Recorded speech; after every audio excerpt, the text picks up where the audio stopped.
রাজনীতিবিদরা যে সমালোচনার ঊর্ধ্বে তা নন। রাজনীতিবিদরা অবশ্যই সমালোচনার মধ্যেই থাকবেন। মিডিয়া যদি আপনার শক্ত হয় তাহলে সে দেশে গণতন্ত্র শক্ত হয়, কারণ গণতন্ত্রের সাফল্য নির্ভর করে মিডিয়ার সাফল্যের ওপরে।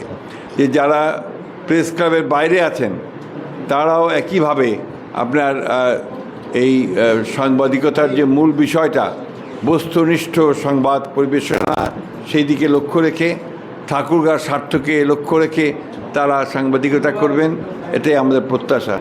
আমরা যারা রাজনীতি করি আমরা চেষ্টা করি যে যত অল্প সময়ের মধ্যে আমাদের নিজস্ব এলাকা, দেশের কাজ, দেশের জন্য যে সমস্ত সমস্যাগুলো আছে এই সমস্যাগুলোকে অত্যন্ত আন্তরিকতার সঙ্গে এটাকে আপনার সমাধান করার চেষ্টা করি, মোকাবেলা করার চেষ্টা করি। এই ক্ষেত্রে অনেক সময় দেখা যায় ভুল হয়ে যায়, কোনো সিদ্ধান্তে ভুল হতে পারে। তো সেগুলো কিন্তু রাজনীতিবিদরা যে সমালোচনার ঊর্ধ্বে তা নন। রাজনীতিবিদরা অবশ্যই সমালোচনার মধ্যেই থাকবেন এবং রাজনীতিবিদদের সমালোচনা করাটাই হচ্ছে আমি মনে করি যে সাংবাদিক জন্য উপযুক্ত কাজ, কারণ তাকে সঠিকভাবে ভুলটা ধরিয়ে দেওয়া, সঠিক পথে গাইড করা, এই বিষয়গুলো খুব জরুরি।